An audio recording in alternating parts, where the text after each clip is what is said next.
नमस्कार, India news 64 देख रहे हो। आप सभी को पता है जैसे कि नगर निकाय के चुनाव होने हैं।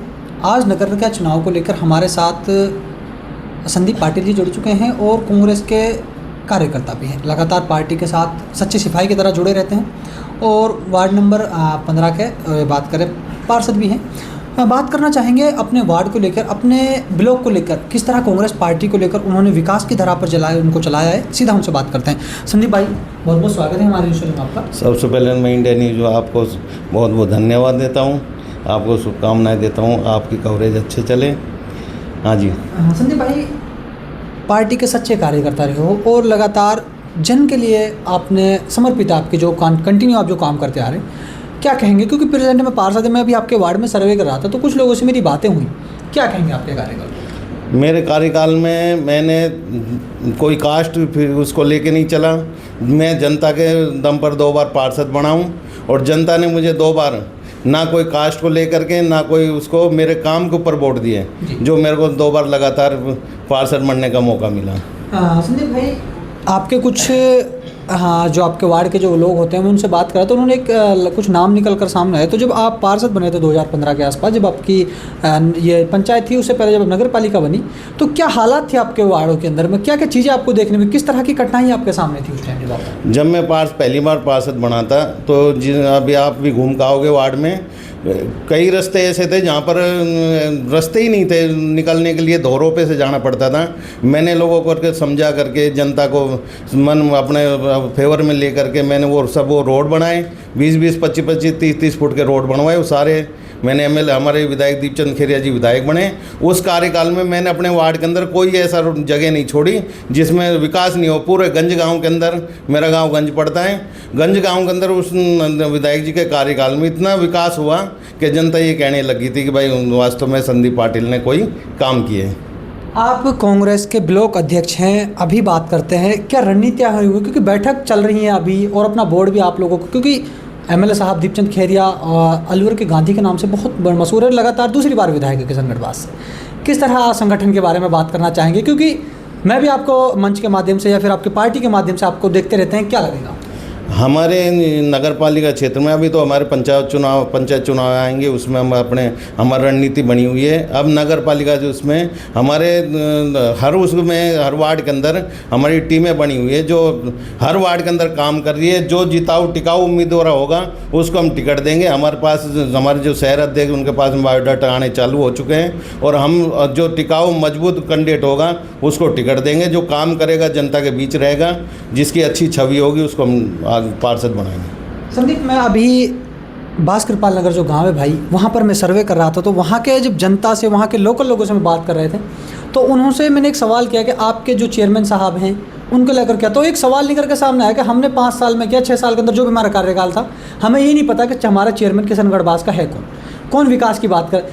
क्या लग रहा था? आशिफ भाई, ये सच बात है। आप पत्रकार और भी हैं, मैं देखता हूँ बाइट और भी अपने कई न्यूज़ चैनल वाले घूम रहे हैं। सब जब भी कोई जवाब करता है कि भाई आप चेयरमैन को, आपने चेयरमैन का कार्यकाल कैसे लगा, सब ये कहते हैं कि हमने चेयरमैन देखा ही नहीं, कौन चेयरमैन है। सब कुछ पार्षद के ऊपर रहता है, पार्षद कैसा काम करता है, जनता को संतुष्ट। यहाँ चेयरमैन के 0/0 नंबर है। चेयरमैन ने कभी ना कोई वार्ड में जाके देखा, ना कोई काम किया। चेयरमैन बीजेपी के राज में, मैं तो ये कहता हूँ कि ये बीजेपी के राज में कोई काम ही नहीं हुए। जनता तिराई तिराई कर रही है और इनको इन चुनावों में इनको नतीजे मिलेंगे और कांग्रेस का बोर्ड बनेगा। भाई साहब, आपने कहा कि बीजेपी का से जनता परेशान है। अगर जनता परेशान है तो जो राजस्थान के अंदर इन्होंने जो वादे किए थे, बड़े बड़े वादे कर रहे थे कि भाई डबल इंजन की सरकार आएगी, तो ये काम हुए क्या? किशनगढ़ में कोई ऐसा कोई इन्होंने मुख्य काम दिया है? आप ब्लॉक अध्यक्ष हैं, आपको भी पता होगा कि यदि पार्टी एक जिले से 2 मंत्री आते हैं, लेकिन आज धड़ल्ले से अवैध खनन चलना पूरे पार्टियों के अंदर, क्या लगता है आपको? बिल्कुल सही कह रहा हूँ। इन्होंने जो वादे किए थे, वादे जनता देख रही है। जनता अब इनको आगे भी विधानसभा चुनाव आएंगे, पंचायत चुनाव में इनको पता पड़ेगा कि इन्होंने जुमले दिखाए थे ना, इनको नतीजे जो दिखाई देंगे।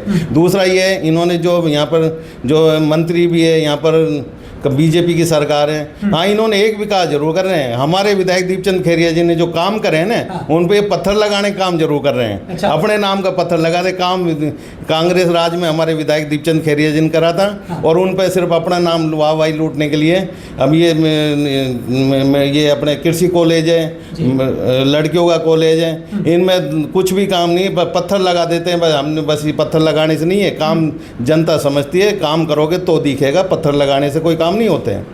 इनको यही है कि इनको नतीजे अब आगे आगे इनको भुगतने पड़ेंगे, और इनका बीजेपी का सुपड़ा साफ होगा, और जनता देख रही, इसका नतीजा जनता देगी इनको जवाब। भाई, राजस्थान में इन्होंने नारा दिया था 1 नेशन 1 इलेक्शन, लेकिन क्यों नहीं करा पाए? क्या उसके पीछे वजह रही कि एक साथ इलेक्शन कराना था इन लोगों ने? नारा दिया कि सारे इलेक्शन हम एक साथ कराएंगे, कहाँ गया होगा? कुछ नहीं है, झूठे हैं, झूठो बीजेपी वाले झूठे हैं। अच्छा। इनका कोई वो नहीं है। इन्होंने सिर्फ ये है कि वन नेशन, इनको ये पता था कि जब भी चुनाव हार रहे हैं, इन्हें चुनाव सरकार ने, तब इनने सुप्रीम कोर्ट ने इनको डांट मारी है। उसके बाद ये थोड़े चेते हैं जब ये चुनाव करवाने, अभी इनका चुनाव कराने का कोई मंशा नहीं थी। सिर्फ इनको ये था कि साले तुम्हारी स्थिति खराब है, तो तुम चुनाव करवाओगे तो नुकसान उठाओगे। ये तो चुनाव खींचना चाह रहे थे, लेकिन कोर्ट भी पीछे बैठी हुई है, कोर्ट ने इनको डांट फटकार लगाई है, उसके बाद ये चुनाव करवा रहे हैं। अब एक सवाल हम आपसे करेंगे कि चलो आपकी जो वाणी है उसके प्रति कुछ लोग, आपके राजनीतिक व्यक्ति, देखो हर इंसान होता है, अब वो कहेंगे कि संदीप जी तो अपने वार्ड को बचाने के लिए, अपनी पार्टी के लिए बात कर रहे हैं, लेकिन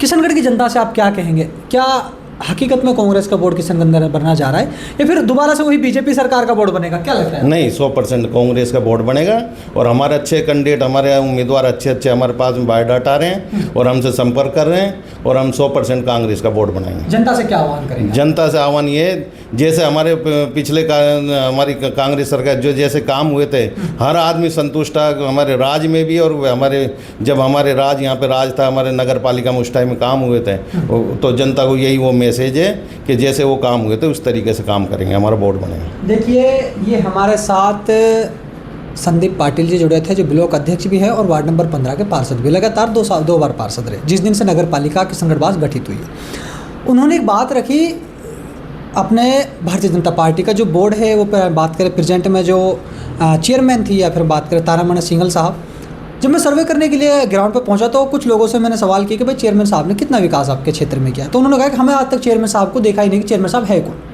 दूसरी बात, संदीप भाई ने कहा कि 5 साल में जो काम किया है वो ओनली पार्षदों के द्वारा ही किया गया है, चेयरमैन साहब की तरफ से, उनकी तरफ से कोई ऐसा फंड नहीं है। तो इस बार उन्होंने एक बात भी कही है, उनका बोर्ड बनने जा रहा है। क्या जनता इस चीज़ को स्वीकार करती है? क्या कांग्रेस पार्टी का किशनगढ़ के अंदर बॉन्ड पड़ेगा? तो आप लोग की क्या राय है इस खबर पर कमेंट बॉक्स में जरूर लिखें। तो आप लोग बने रहिएगा मेरे साथ और देखते रहिए न्यूज़ 64। नमस्कार।